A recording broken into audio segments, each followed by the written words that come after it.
Hi everyone, today we're going to begin our last unit on Chapter 26 and Chapter 27. As we are working through this unit, I highly encourage you to reference your textbook as well if you have any additional questions or would like some more examples. If you do not have your textbook at home, we have uploaded a PDF version to Canvas as well. So now on to Chapter 26, chi-squared hypothesis test. Chi-squared tests are slightly different than all of the tests we've done in the past because they are actually used for examining distributions of categorical variables.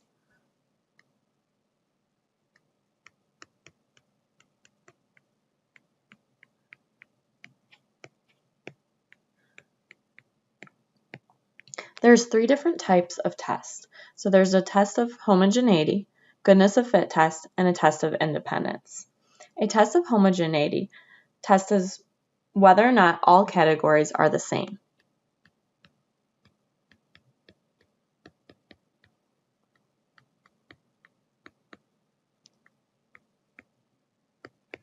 A goodness of fit test tests whether or not a specified distribution model fits.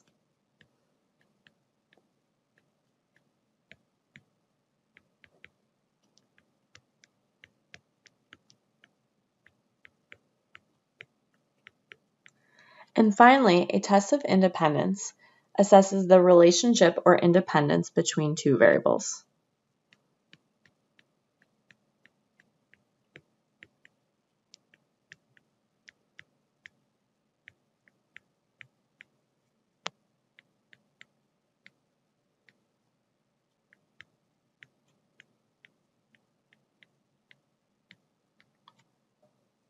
There are three different assumptions and conditions that are common to all three tests. The first one is our counted data condition.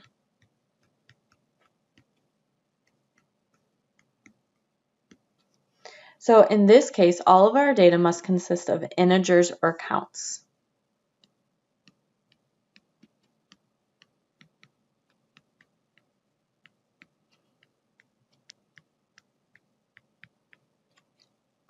Our second condition is going to sound pretty familiar, and that is, do we have a random and independent sample?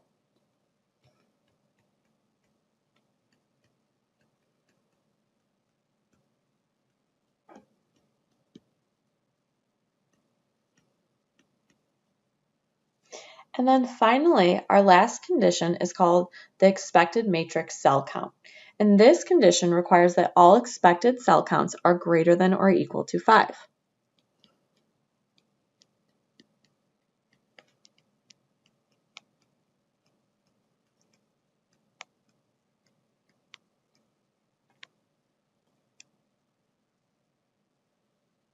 After we would check assumptions and conditions, we would get into our mechanics. So the formula for our chi-square test statistic is slightly different than our previous hypothesis test. Fortunately, this formula actually is included on your formula sheet. So the formula is written as chi-squared, and it's equal to the sum of all observed cell counts minus the expected squared divided by the expected. If you look on your formula sheet, it is located at the very bottom where it says chi-squared test statistic.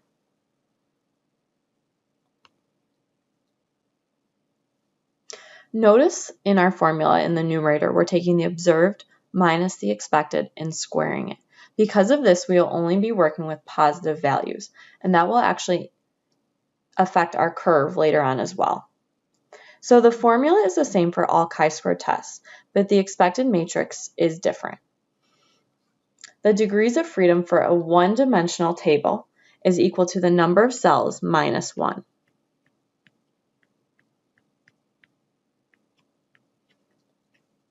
The degrees of freedom for a two-way table is equal to the product of the number of rows minus 1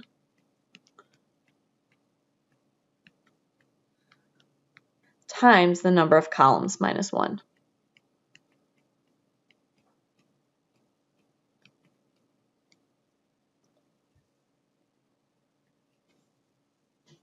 Now note, the observed cells are counts and must be whole numbers. expected cell counts can be decimals. And oftentimes they actually are decimals. But in this case, do not round. So a small chi-square test means our observed data fits the model well. In this case, we would fail to reject.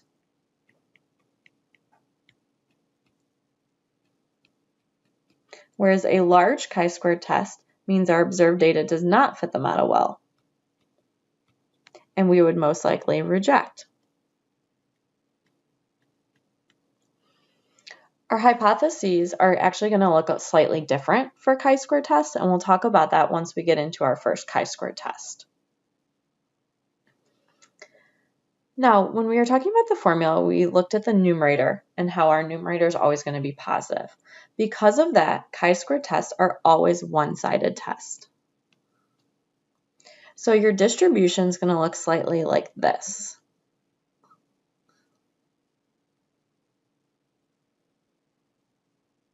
So it's typically going to be a skewed right distribution. And as the degrees of freedom increases, the distribution will become more and more normal. So we would start with the lowest our chi-square test statistic could be is 0. Now, in this case, you'll see that your chi-square test statistics are often quite larger than we saw with proportions and means as well. So on my curve, what I would do is I would label my chi-square test statistic and the degrees of freedom. And then it's always going to be a right-sided test.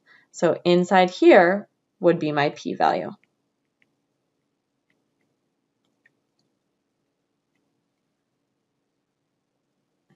A few things to note is that there's only non-negative values. The mean of the distribution is equal to the degrees of freedom, and it's always going to be skewed right.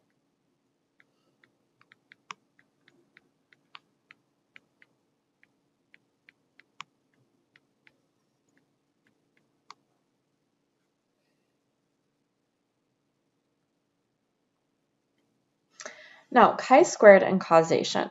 So does a small p-value prove causation? No. This is just like any of our other hypothesis tests. If we reject H0, while we might have reason to believe our alternative hypothesis, that does not prove that the alternative is true. Same thing, if we fail to reject H0, we are not necessarily proving that H0 is true. What does a small p-value show? It shows that our results are unusual and statistically significant.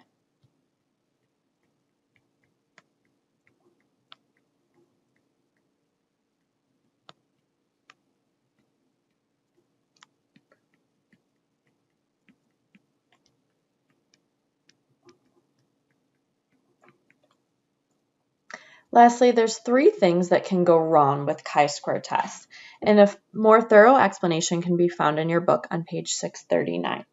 So the first one is you don't have integer counts.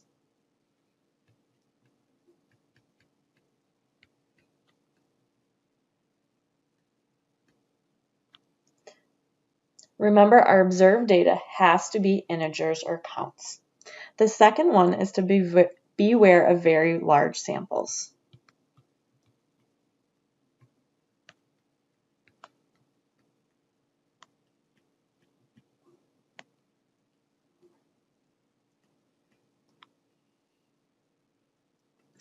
Unlike what you've maybe heard before, in this case, if we have an extremely large sample, we can't expect it to match. So 2,000 of anything won't exactly match.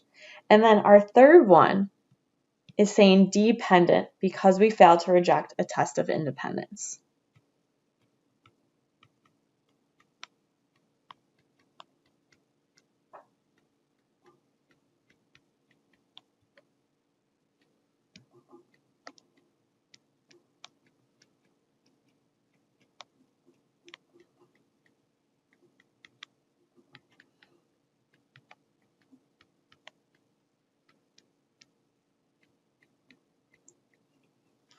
We'll touch more on this when we talk about our test of independence, but kind of how I just talked about, we are not necessarily proving H0 or HA are true. So that means that if I fail to reject a test of independence, I cannot say that two variables are in fact dependent.